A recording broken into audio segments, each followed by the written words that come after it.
สวัสดีครับสวัสดีครับพ่อแม่พี่น้องทุกผู้ทุกคนนะครับเนาะมาพอกันอีกแล้วครับสำหรับช่อง VIP ธรรมดาครับช่อง VIP ธรรมดาก็จะมานำเสนอลาวพัฒนาครับลาวพัฒนาก็คือเลขจากประเทศลาวเด้อที่มีให้ชมทุกมื้อวันจันทร์ถึงวันศุกร์มื้อนี้ก็เป็นมื้อสุดท้ายแล้วครับวันศุกร์เด้อไปพอกันใหม่อีกทีกับวันจันทร์พุ่นล่ะสำหรับมื้อนี้ก็มีเลขดีๆมาฝากเด้อครับเด้อ เมื่อวานก็เข้าเด้อ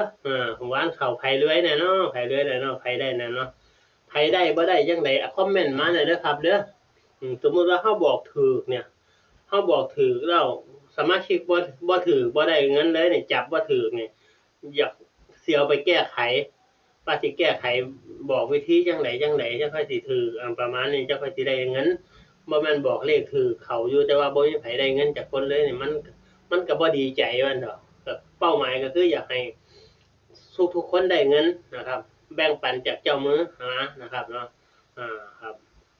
ให้ค่อยอยู่ค่อยไปค่อยอยู่ค่อยกินไปเรื่อยๆแบ่งปันกันเด้อเจ้ามือก็ได้เด้ออย่าซื้อเอาแต่ข้างเดียวหลายประมาณนี้นะครับ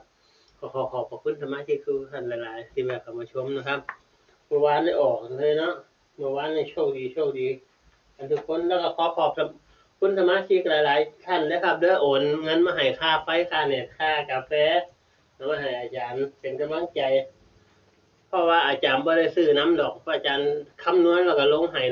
เป้าหมายก็คืออยากให้สมาชิกได้เงินนั่นแหละประมาณนี้สาเหตุที่เจ้าของบ่ซื้อน้ำเพราะว่าบ่มีโชคทั้งนี้บ่มีโชคบ่มีดวงทั้งนี้เลยมันก็นอกจากทำงานหนักๆจะค่อยสิได้เงินมาประมาณนี้เฮ็ดจังได๋ล่ะทำงานหนักๆแบกหินแบกปูนเคยไปแบกหินเที่ยนึงเคยไปแบกรับจ้างขนทรายขึ้นรถนะเที่ยนึงเบิดมื้อเบิดเว้นน่ะปั่นกันออกมาแล้วได้ผู้ละ30 บาทนะโอ้ยโหดคักขนาดเลยคือพูนลงไปลึกๆพุ่นน่ะลงไปลึกๆมันเป็นเขาเอิ้นหยังเป็นบ่องเป็นคลองเป็นหยังที่ลึกๆมันก็มีทรายเนาะพอทรายมันสิอยู่ลึกๆอะขนทรายแบกทรายขึ้นมาใส่รถอะแล้วก็เขาก็เอาไปส่งนะเบิดมื้อเบิดเว้นน่ะหารกันออกมาแล้วมีคนงานจากคนละหารกันออกมาแล้วได้ผู้ละ30 บาทนะอืม30 บาทแล้วเอาไปเฮ็ดหยังรู้บ่สาเหตุที่ไปขนทรายนี่เพราะว่ายามมื้อแลงมีวงดนตรีสิมาแสดงอยู่บ้านแสดงอยู่บ้านแล้วบ่มีเงินซื้อตั๋วเข้าไปนะก็เลยไปหาเงินเองเลยหาเงินเองบัตรก็บัตร20 บาทเด้อบัตรซื้อตั๋ววงดูเบิ่งวงดนตรีบัตร20 บาทได้มา30 บาทซื้อซื้อบัตร20 บาทซื้อตำบักหุ่ง5 บาทซื้อน้ำโคกน้ำเปาอย่างนี้ล่ะอีก5 บาทเบิดพอดีทำงานมื้อหนึงเบิ่งวงดนตรีก็ม่วนว่าซั่น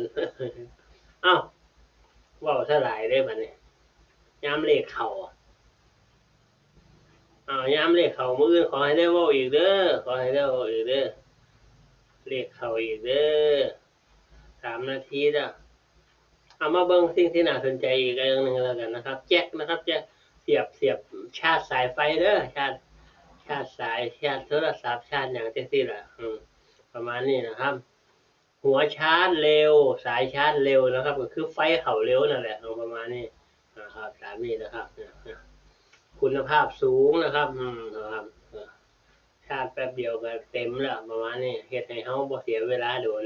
ยามเฮาพกไปหันไปนี่ยามเฮาไปเที่ยวไปหยังจั่งซี้ไปชาร์จในโรงแรมชาร์จในหยังแป๊บเดียวมันก็เต็มแล้วเพราะว่าเฮาต้องออกไปกินข้าวออกไปเที่ยวต่อออกไปหยังต้องรีบชาร์จให้มันเต็มๆนะครับเด้อสั่งซื้อได้นะครับบ่แพงดอกไม่แพงเลยหลักร้อยนะครับหัวชาร์จเร็วนะครับนะครับชาร์จทิ้งไว้จังซี้ชาร์จแล้วก็นอนจากคนนั่นเป็นหัวอยู่3 คนแบ่งกันชาร์จผู้ละ5 นาทีครับแบบนี้แหละครับเอามาเบิ่งเลขเขาบัดนี้เลขหยังเตรียมตัวจดเลยบัดนี้เตรียมตัวจดเลยครับ1กับ2เด้อมื้อนี้เด้อเลขต่ำเด้อแต่ว่าคู่กับเลขสูงคือเก่าคู่กันกับ6 7 8 9 0เน้นที่2 26 27 28 29 20เน้นที่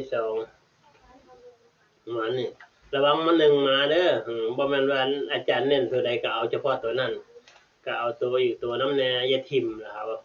เดี๋ยวมันสิมาประมาณนี้เดี๋ยวสิเจ็บปวดใจอย่าลืมเลขเบิ้ล1122นำล่ะ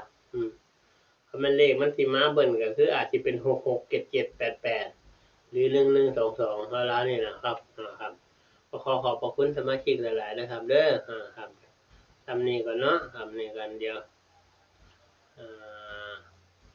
ขอบพระคุณมากๆเมื่อวานนี่โอนเงินมาให้หลายเจ้าอยู่เพิ่นได้หวยลาวตินี่คิดว่าโอนมายามมื้อคืนน่ะโอนคนละ100คนละ100คนละ100คนละคนก็200มีผู้หนึ่งโอนมา1,100แสดงว่าแล้วได้หลายเติบนั่นแหละประมาณนี้ขอบพระคุณหลายๆนะครับเด้อขอให้ท่านร่ำๆรวยๆขอให้โชคกลับมาหาท่าน100เท่าพันเท่าเด้อครับเด้อครับขอบพระคุณหลายๆสาธุมาอีก